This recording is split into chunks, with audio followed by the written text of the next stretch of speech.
Today, we will continue our explanation of Microsoft Access. Specifically, we will talk about conditions and calculations in queries. This query was created in the previous video.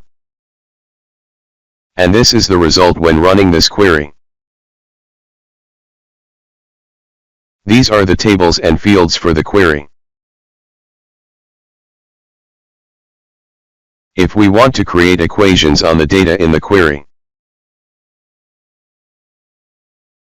Here, when running the query, we see salary values.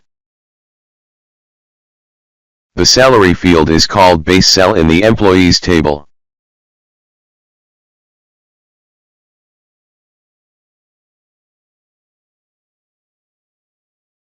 We write the field name in parentheses like this.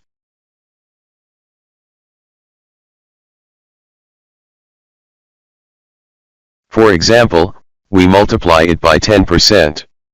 Then, we run the query. Here, we notice a column showing 10% of the salary. We notice the column is labeled X*1. Here, to display the equation, we right-click and choose Zoom. This allows us to write or modify the equation more clearly.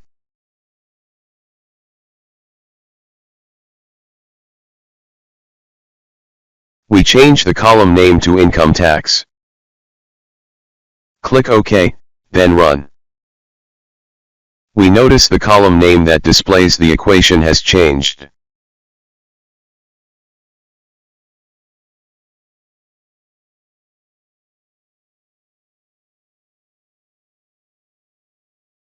To display the employee's name next to the department they work in, we right-click to add a new field, then choose Zoom.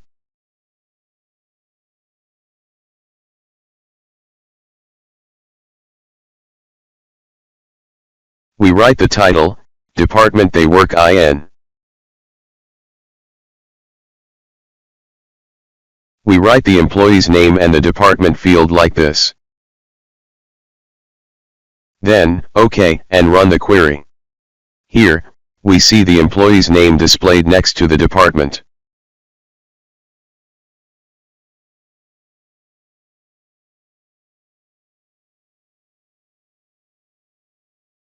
To make the text clearer, we write works at between the fields. Then we click OK and run.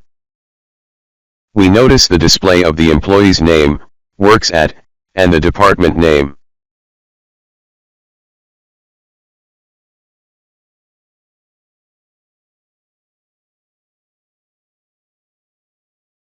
And if we remove the space between works at and the department like this, the employee's name will appear followed by works at and then the department like this.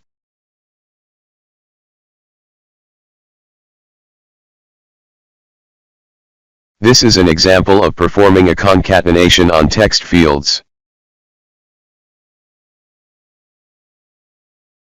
The first example was on a numeric field.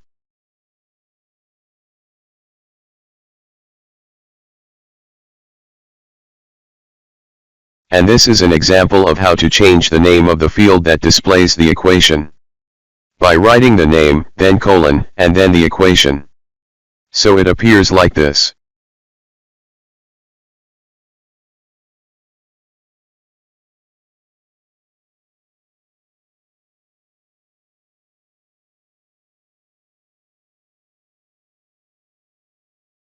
Here, we have a row to create criteria.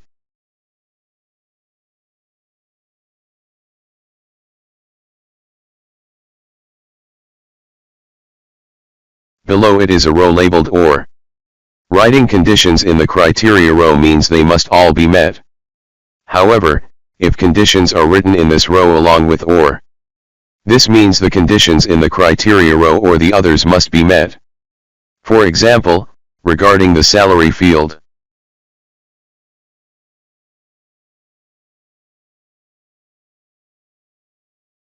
we write greater than 3,000.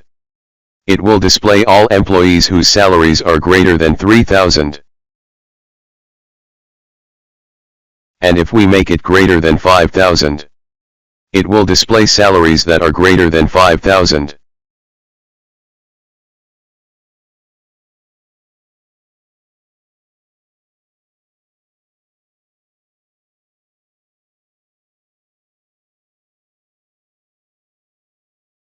We write civil engineer next to the job title in the same criteria row.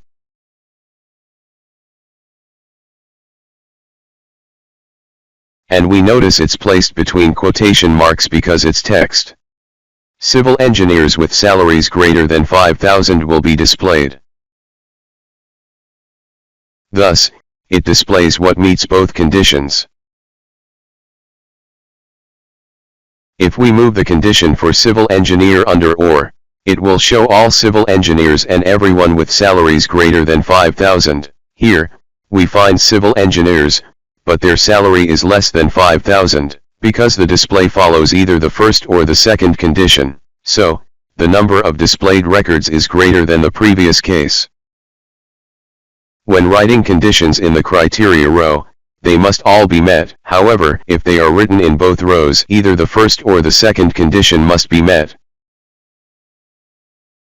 Conditions must be written according to the field type. Text must be enclosed in quotation marks. Numbers should not be enclosed in quotation marks, and use arithmetic symbols, such as equal to, greater than, or less than.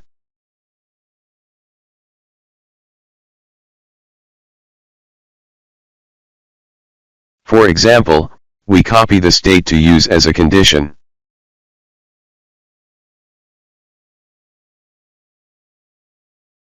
And paste it here next to the employee's date of birth. We notice it's placed between hashtags for the date. Hashes must be used when placing a date condition. So here, the salary condition must meet with the date condition or job condition.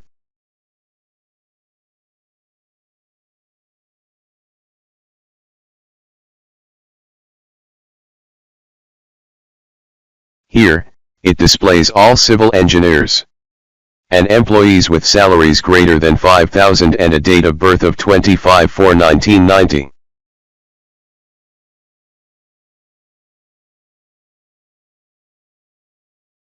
But if we move the job condition up, it will display employees who meet all the conditions. Here, we notice only one employee meets all the conditions.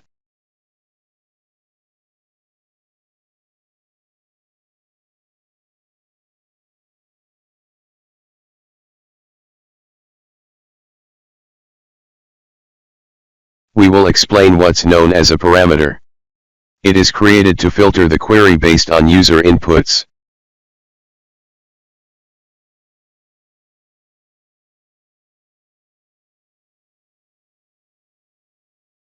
We write the parameter's name in parentheses like this. For example, we write enter job title. When running, a message will appear to input the job title. For example, we write civil engineer here. Then click OK. Civil engineers will be displayed.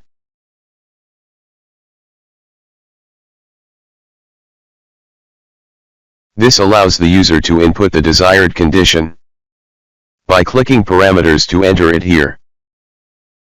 Its input differs from writing in the field and complies with the data type. To require the user to enter the data type needed,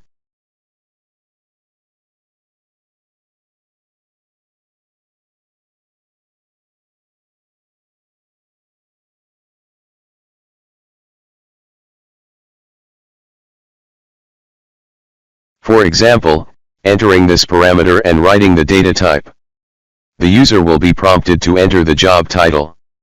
And when the job is entered, it will be displayed like this.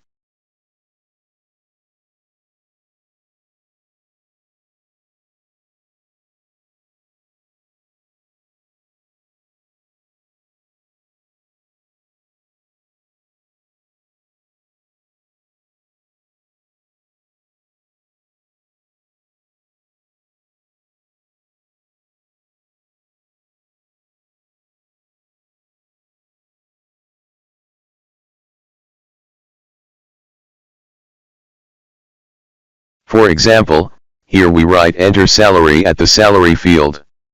And if there is another name in the parameters list, when running, 2 requests to enter data will be displayed to the user.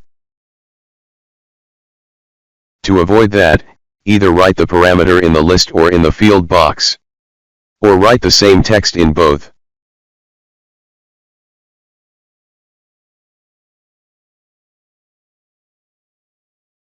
By clicking parameters and writing enter salary with the data type single. And when running, for example, inputting 3,000, it will display employees whose salaries are equal to 3,000.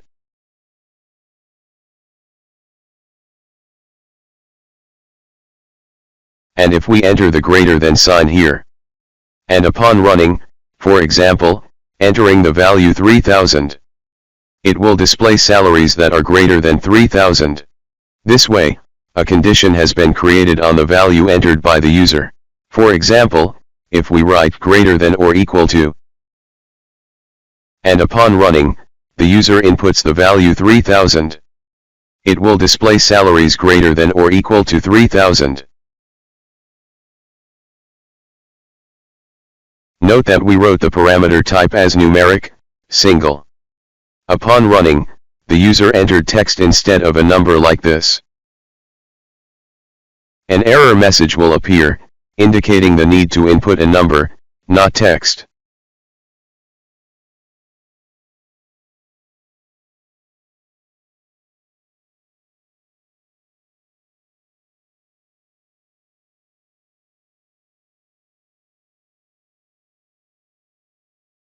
This is one of the features of specifying the input data type in the parameters list. It helps the user input the correct data type. For example, if we write 2,000, it will display salaries greater than or equal to 2,000. We'll stop here for today, and stay tuned for upcoming videos. If you like this video, click like, share and subscribe to get the new videos. And visit us at Fairs Solution. Thank you and have a nice day.